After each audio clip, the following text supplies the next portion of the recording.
Ça tourne. Pourquoi tu ne sauras jamais investir sur toi et réaliser tes rêves? Je vais t'expliquer tout ça dans cette vidéo. Attention, on va parler de choses qui fâchent particulièrement en France. Ça fait plusieurs années que je suis maintenant entrepreneur, donc je vis à mon compte et je suis totalement libre de mon emploi du temps, de ma vie. Voilà, j'ai créé vraiment la vie que je rêvais. Et surtout, aujourd'hui, je me rends compte d'une chose, c'est que je n'ai plus rien à voir avec celle que j'étais il y a quelques années. Et c'est aussi pour ça que j'ai réussi dans ma vie aujourd'hui en tant qu'entrepreneur. Ce qui s'est passé, c'est que pendant toute cette période où je me suis formée, où je suis devenue entrepreneur et que j'ai continué à gravir pas à pas les obstacles pour atteindre mes objectifs et mes rêves, en fait, j'ai pété petit à petit plein de croyances limitantes qui m'avaient énormément retardée, des fois même qui m'avaient totalement empêché de faire certaines choses dans ma vie. Et aujourd'hui, je vais te révéler que si tu es dans cet état actuel dans lequel j'étais il y a plusieurs années et dans lequel la plupart des Français aujourd'hui le sont en permanence, tu ne réaliseras jamais rien dans ta vie. Et le pire dans tout ça, c'est que tu arriveras à te trouver de magnifiques excuses qui justifieront le fait que tu ne sois jamais passé à l'action dans ta vie. Ou alors tu vas te faire croire que tu es passé à l'action. Et ça, c'est encore plus vicieux. Ok, on va commencer par une vérité qui fâche. Aujourd'hui, nous les Françaises, nous sommes des personnes assistées. On a peur de tout. On a peur de se faire arnaquer, on a peur de s'engager, on a peur de prendre des risques, on a peur de vivre notre vie à plein poumon. Et ça, depuis que je suis entrepreneur et depuis que j'ai quitté la France, quand je reviens en France, je m'en rends compte, c'est horrible. Les gens en France ne vivent pas leur vie, ils survivent et ils se plaignent de leur vie alors qu'ils ont la possibilité de changer, mais ils ne le font pas parce qu'ils ont peur de tout et parce qu'ils sont assistés sur tout. Et le pire dans tout ça, c'est que quand on leur propose des solutions pour améliorer leur quotidien, ils veulent le beurre et l'argent du beurre. Voilà, ils veulent la vie de rêve mais sans prendre aucun risque. Et ça, c'est quelque chose que je vois très régulièrement. Pour donner un exemple, très souvent, on me demande si j'embauche. Pourquoi on me demande ça? C'est parce qu'on voit mon style de vie aujourd'hui. Là, en ce moment, j'habite à La Réunion. Voilà, je vis ma vie de rêve. Je suis totalement libre de mon emploi du temps. Je gagne très bien ma vie. Je voyage quand j'en ai envie. Je profite de ma famille. Je suis vraiment épanouie. Et forcément, ça donne envie à beaucoup de gens de s'incruster, de venir dans mon équipe, dans ma boîte et d'être salarié comme ça. Qu'est-ce qui se passe pour eux? Qu'est-ce qu'ils pensent? Qu'est-ce qu'ils espèrent en devenant salarié chez moi? C'est qu'ils espèrent avoir ma vie de rêve tout en ayant le petit confort d'un salarié avec un salaire qui tombe à la fin du mois. Désolé, ça ce n'est que dans les contes de fées. Si tu veux avoir ma vie aujourd'hui, il faut prendre des risques, il faut avoir osé franchir le pas, aller en dehors des sentiers battus, oser s'aventurer dans l'inconnu et peut-être se ramasser, mais il faut oser. Tu ne peux pas espérer être salarié, avoir ton petit salaire à la fin du mois et en même temps avoir la vie que j'ai. Ce sont deux chemins totalement opposés. Sauf que la vraie vie, c'est quoi? Tu as le choix de changer de vie. Et ça, c'est quelque chose en France qu'on a du mal à comprendre. On pense que la vraie vie, c'est être salarié, avoir un CDI, attendre ses congés et puis partir en vacances de temps en temps et puis voilà. Et quand on voit le style de vie que j'ai, comme beaucoup d'autres entrepreneurs ont aujourd'hui, les gens ne comprennent pas comment c'est possible. Ils pensent que c'est pas réel. Si, c'est réel. La seule différence entre moi et la plupart des Français que je rencontre, c'est que j'ai osé sortir des sentiers battus et prendre tous les risques parce que qu'est-ce que j'en ai pris à mes débuts parce que j'étais totalement novice en tant qu'entrepreneur et pourtant je me suis accrochée, j'ai continué et aujourd'hui je suis extrêmement fière de mon parcours. Et s'il faut bien que tu comprennes une chose, c'est que la vie que tu as aujourd'hui, tu l'as choisie. Tu es le seul décideur de ta vie. Et ça sert à rien de prendre le temps de la réflexion et d'imaginer ceci, cela, voilà, de rêver. Non, il faut passer à l'action au bout d'un moment. Tu es la seule personne qui peut changer ta vie. J'ai pas attendu d'être au fond du gouffre pour changer la mienne. Non, dès le départ, j'ai voulu faire de grandes choses et j'ai pas voulu être emprisonnée en tant que salariée justement en attendant mes congés comme tout le monde. Ça, c'était une vie qui m'était totalement insupportable. Et même si toute ma vie, on m'a matrixée pour me faire croire que c'était ça, la vie, il n'y avait que ce chemin-là de possible pour moi. J'ai brisé toutes ces croyances limitantes, je suis allée de l'avant, j'ai osé et aujourd'hui, j'en suis là, à La Réunion, tranquillement. Donc depuis que je suis entrepreneur, je vois énormément de personnes qui bavent devant mon style de vie et la plupart pensent même que j'ai hérité parce que les gens tout simplement ne veulent pas admettre que c'est la réalité.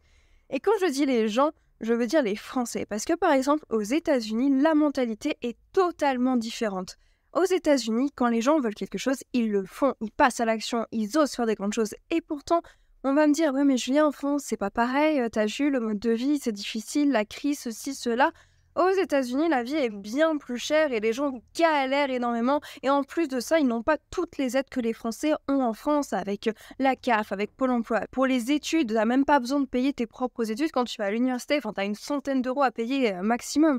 Regarde les étudiants aux États-Unis, ce qu'ils doivent payer. Ils doivent faire des prêts à vie pour s'en sortir, pour espérer avoir un boulot.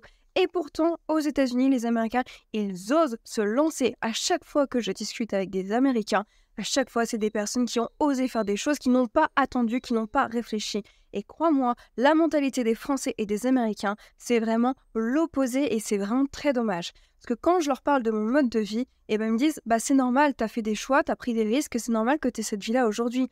Quand je parle de mon mode de vie en France, aujourd'hui, soit on me jalouse, soit on ne veut pas y croire. Très régulièrement, les gens viennent me voir aujourd'hui parce qu'ils font des burn-out. Est-ce qu'ils se questionnent sur le sens de leur existence parce qu'ils voient qu'il y a bien des gens comme moi qui existent dans le monde, mais que eux, on les a matricés toute leur vie pour suivre un type de modèle qui ne leur correspond absolument pas.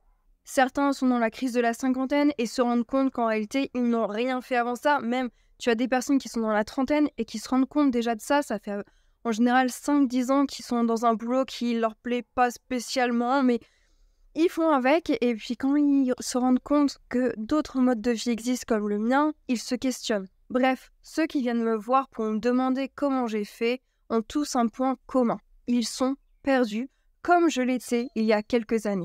Depuis que je suis toute petite, je vis dans un monde de salaryman.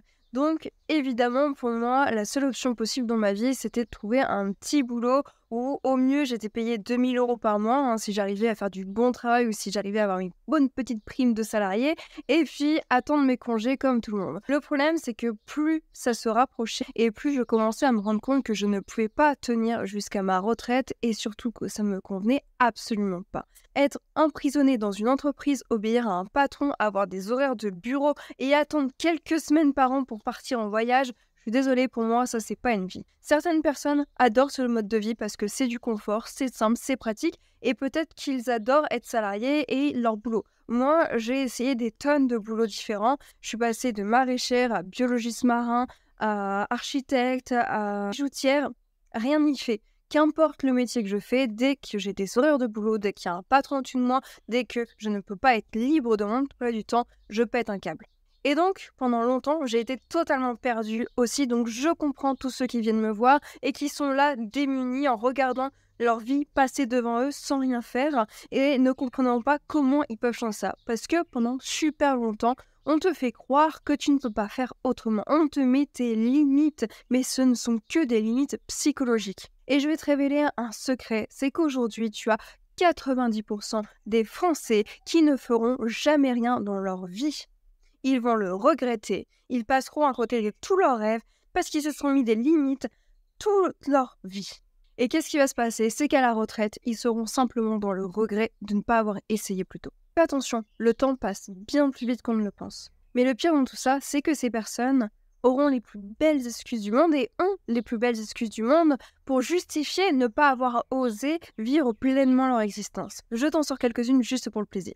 J'avais pas d'argent. Celle-là, c'est ma préférée. Ne pas avoir d'argent. Si on écoute tout le monde, personne n'a jamais d'argent. Quand j'ai commencé, j'étais étudiante et j'avais un petit boulot qui me payait 700 € le mois. Je peux te dire que je n'avais pas d'argent, surtout que c'était le moment où la crise, elle explosait. Je n'avais clairement pas d'argent. Et pourtant, ça ne m'a pas empêché de prioriser ce que je voulais prioriser et investir mon argent intelligemment. Pas dans des fringues, pas dans des restaurants, pas dans des loisirs. Non, dans ma boîte pour devenir entrepreneur. Parce que c'était ça mon rêve. Donc je vais te dire une chose. Non, tu as de l'argent. Le problème, c'est que tu ne priorises pas ton argent correctement. Il faut arrêter. Si tu es en CDI, tu as de l'argent. Tous les mois, tu as de l'argent qui tombe sur ton compte. Il suffit de mettre intelligemment ton argent à profit. L'argent, ça va, ça vient. Ce n'est qu'un outil qui te sert à réaliser tes rêves. Si ton rêve, c'est de se sortir de ce mode de vie qui ne te convient pas, alors mets tout cet argent à profit pour réaliser tes rêves. J'ai fait des sacrifices quand j'ai commencé en tant qu'entrepreneur. J'ai mis tout mon argent là où je voulais le mettre. Et j'ai investi en moi comme n'importe qui peut le faire. Et ça, je te le dis maintenant, mais je l'ai réalisé très tard. Parce qu'à l'époque, j'avais envie d'avoir mon petit confort, j'en avais besoin. Je connais des gens qui ont besoin de ce confort, sinon ils se sentent pas bien dans leur vie, ils ont l'impression de rien avoir. Et à ce moment-là de mon existence, clairement, j'avais plus grand-chose à part l'objectif de devenir entrepreneur et de développer ma boîte et de réussir. C'est tout. Mais il faut passer par là, si tu veux te sortir de cette vie-là. Et ça, encore une fois, c'est le fait de prendre des risques. Une autre excuse qu'on me sort très souvent, ouais, mais à l'époque, j'avais pas confiance en moi, j'étais trop jeune, j'étais trop ceci, j'étais trop cela. Il n'y a jamais personne qui est devenu entrepreneur en ayant 100% confiance en lui. Quand j'ai commencé, j'étais une fille ultra timide. Je détestais me voir en vidéo, je détestais entendre ma voix, même si j'aime toujours pas trop ça, et je détestais parler en public. J'avais absolument zéro confiance en moi. On m'a toujours mis dans la tête que j'étais la petite Julia, toute mignonne, qui va avoir son petit CDI et qui ne fera rien d'autre dans sa vie hormis ça. Voilà, c'était quoi mon avenir pour mon entourage. Alors, pour mon entourage, c'était déjà très bien, mais pour moi, c'était pas suffisant, et j'ai décidé de petit à petit croire en moi. Mais je n'ai pas eu cette confiance du jour au lendemain. Ça s'est travaillé sur des années. Une autre excuse qui est aussi liée à l'argent, c'est « et si je perds mon argent en investissant dans l'entrepreneuriat ?» Ça s'appelle prendre des risques en fait, tout simplement. Et la vie est faite de risques. Après, si tu investis intelligemment ton argent, les risques sont quand même maîtrisés. Dans tous les cas, encore une fois, l'argent c'est quoi? Ce n'est qu'un outil. Si tu perds ton argent et que tu as un boulot à côté, dans tous les cas, l'argent il reviendra le mois prochain.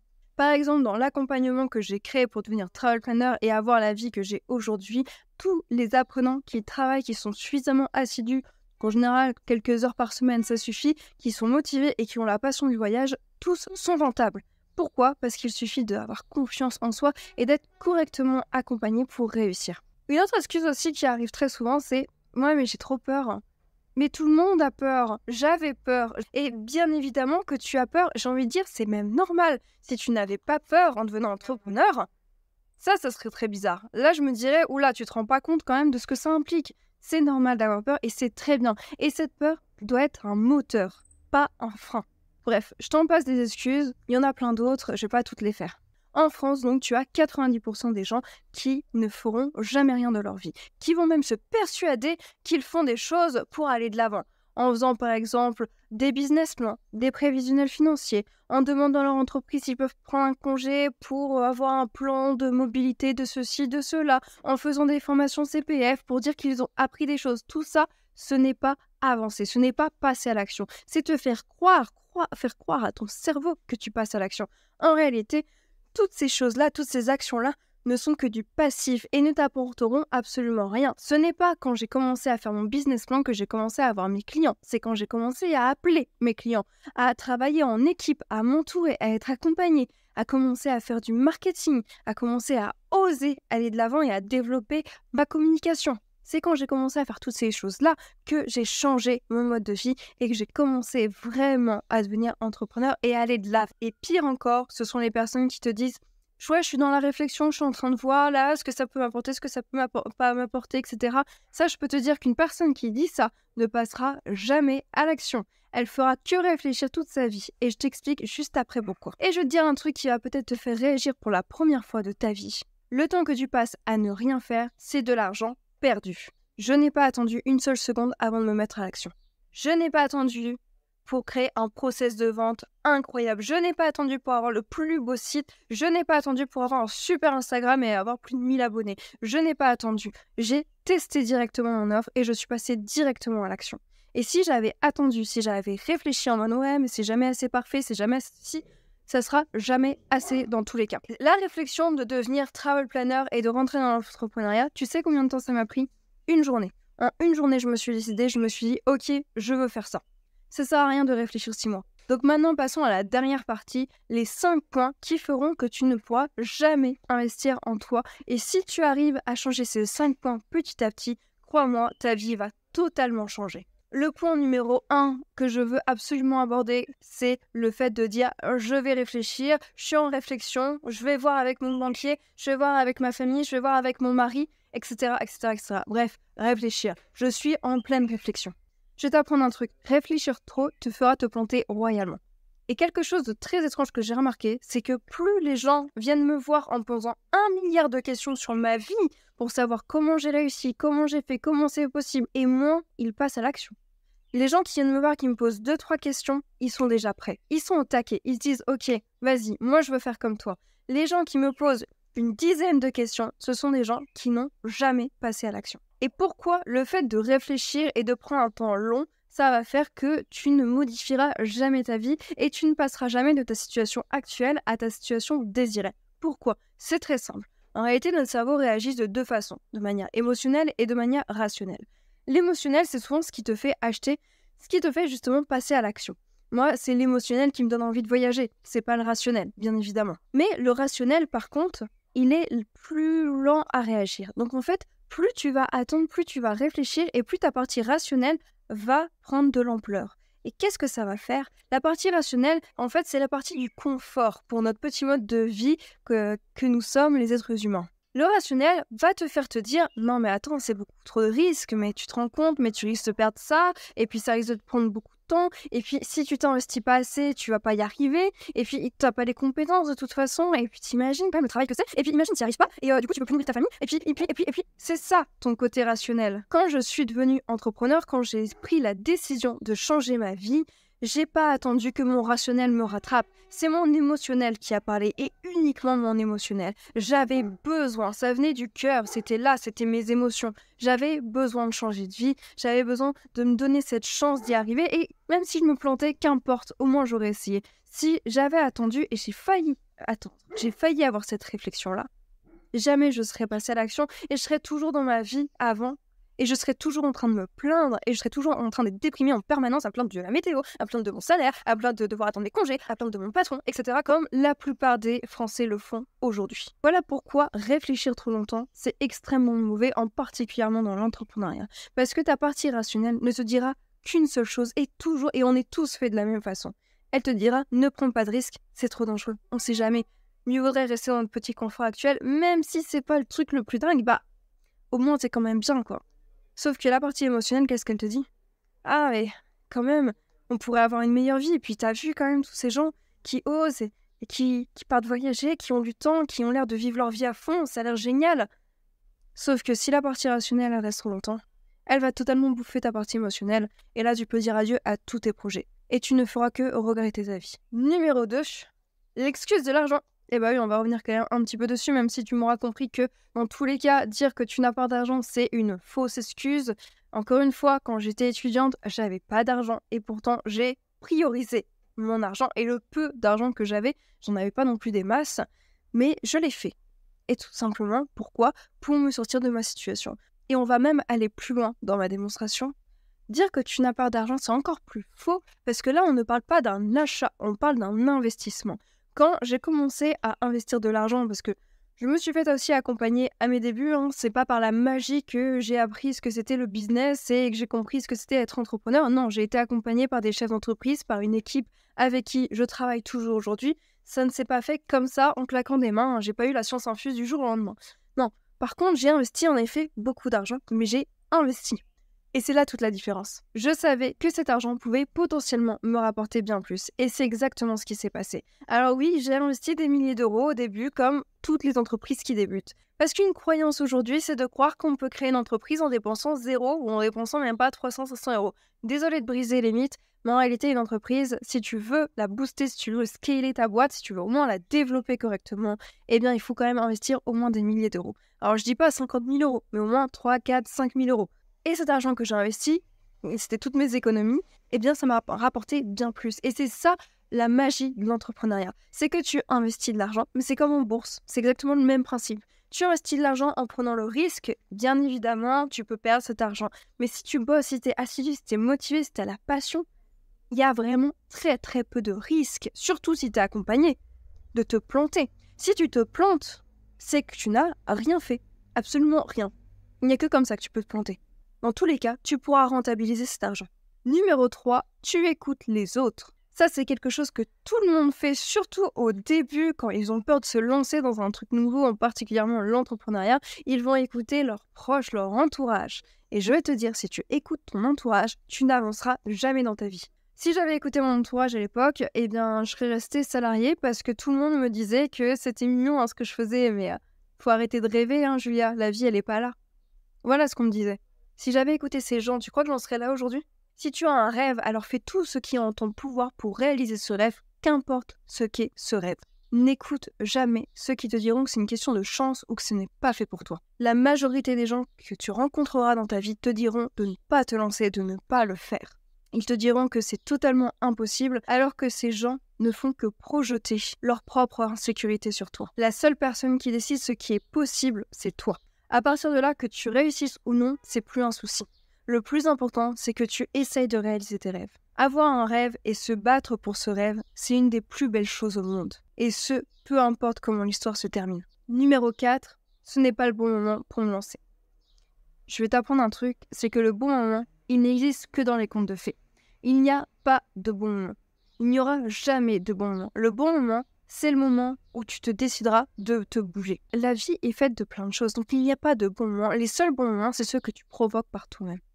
Et enfin, numéro 5, j'ai pas les compétences, je pourrais pas y arriver. Alors ça, c'est quelque chose qu'on me dit très régulièrement et c'est souvent des gens qui ne viennent absolument pas du milieu entrepreneurial qui pensent qu'il faut des compétences. Ils sont encore dans ce schéma classique de « Bonjour madame, monsieur, voici mon CV, voici ma lettre de motivation, qu'est-ce que je peux faire ?» On se croirait à Pôle emploi, sérieusement. Être entrepreneur, c'est pas avoir des compétences. Être entrepreneur, c'est être assidu, être motivé et être passionné par ce qu'on fait. J'avais 0 compétences dans le tourisme quand j'ai démarré, j'avais 0 compétences dans l'entrepreneuriat non plus. J'ai appris sur le tard parce que c'est la meilleure façon de faire. J'avais absolument pas de compétences dans la vente, j'ai appris et je continue encore aujourd'hui d'apprendre. Il ne faut pas avoir des compétences de base pour se lancer dans l'entrepreneuriat. Sinon, ça serait beaucoup trop simple en réalité, parce que ceux qui ont ces compétences pourraient se lancer, et puis les autres attendraient d'avoir ces compétences avant de se lancer. Sauf que les choses ne sont pas aussi linéaires. L'entrepreneuriat, c'est tu tentes et tu vois si ça fonctionne et si t'aimes bien, c'est tout. T'as pas besoin d'avoir spécialement des compétences. Les compétences, c'est quand tu es salarié, c'est quand tu es à l'école, c'est quand tu as un bon petit élève qui écoute son professeur, mais ce n'est pas quand tu es entrepreneur. Quand tu es entrepreneur, tout ce qu'on va te demander, c'est d'être à fond. Et tant que tu es à fond, tant que tu es motivé, tant que tu es content de ce que tu fais et que tu es fier de ton projet entrepreneurial, eh bien continue de le développer et continue de développer tes compétences. C'est ce qui importe. Il n'y a pas besoin d'avoir de compétences de départ, il n'y a pas besoin d'avoir un diplôme particulier, une licence particulière. Le nombre de personnes qui me demandent si ma formation, elle est Calliope, elle est certifiée, etc. Non, elle ne l'est pas. Mais pourquoi ? Parce qu'il n'y a aucun intérêt à ce que ce soit. Ça n'apportera pas plus de valeur à ton travail. Ça ne fera pas de toi un meilleur entrepreneur qui ait un diplôme écrit Calliope ou je ne sais trop quoi. Ça ne changera rien. Ça, ce sont des croyances. Ça, c'est des choses qu'on t'a inculquées, qu'on t'a fait croire qu'il fallait des beaux diplômes, qu'il fallait des belles certifications pour que ce soit considéré comme bien. Mais non, dans l'entrepreneuriat, c'est pas le cas.